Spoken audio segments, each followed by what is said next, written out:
എന്നാൽ ഇത്രയൊക്കെ ചെയ്താലും ഒരു 90 to 95% വരെ മാത്രമാണ് ടാറ്റു റിമൂവ് ആവുകയുള്ളൂ എന്നുള്ളതാണ് സത്യം. ഇത്രയുള്ളൂ ടാറ്റു റിമൂവൽ എന്നാണ് പലരുടെയും വിചാരം. വേണ്ടാത്തപ്പോൾ ഈ ടാറ്റു ലേസർ അടിച്ച് കളയാം എന്ന് വിചാരിച്ച് ടാറ്റു ചെയ്യുന്നവരെ പലപ്പോഴും ഞങ്ങൾ കണ്ടിട്ടുണ്ട്. എന്നാൽ ടാറ്റു റിമൂവൽ ചെയ്ത ആ മുറിവ് ടാറ്റു ചെയ്തതിനൊക്കെ കൂടുതൽ കെയർ കൊടുക്കേണ്ട ആവശ്യമുണ്ട്. അതുപോലെ തന്നെ നല്ല പെയിനും ഉണ്ടാവും. ടാറ്റു റിമൂവൽ കൂടുതലായിട്ടും കണ്ടുവരാറ് പോലീസ് അല്ലെങ്കിൽ ആർമി ടെസ്റ്റ് വരുമ്പോഴൊക്കെയാണ്. എന്നാൽ എല്ലാ ടാറ്റൂസും പെട്ടെന്ന് അങ്ങനെ എടുത്ത് റിമൂവ് ചെയ്യാൻ പറ്റില്ല. പ്രത്യേകിച്ച് നമ്മുടെ നാട്ടിലുള്ള റോഡ് സൈഡിലുള്ള ടാറ്റൂസ് അല്ലെങ്കിൽ പൂരത്തിനടിക്കുന്ന ടാറ്റൂസ് ഒക്കെ ചിലപ്പോൾ 3, 4, 5 തവണ ലേസർ ട്രീറ്റ്മെന്റ് ചെയ്താലാണ് ടാറ്റു റിമൂവ് ആവുകയുള്ളൂ.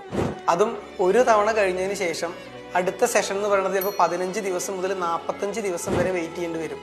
അത് അവരുടെ സ്കിന്ന് അല്ലെങ്കിൽ ഹീലിംഗ് കണ്ടീഷൻ അനുസരിച്ചാണ് ഡിക്ലെയർ ചെയ്യുക. എന്നാൽ ഇത്രയൊക്കെ ചെയ്താലും ഒരു 90 to 95% വരെ മാത്രമാണ് ടാറ്റു റിമൂവ് ആവുകയുള്ളൂ എന്നുള്ളതാണ് സത്യം.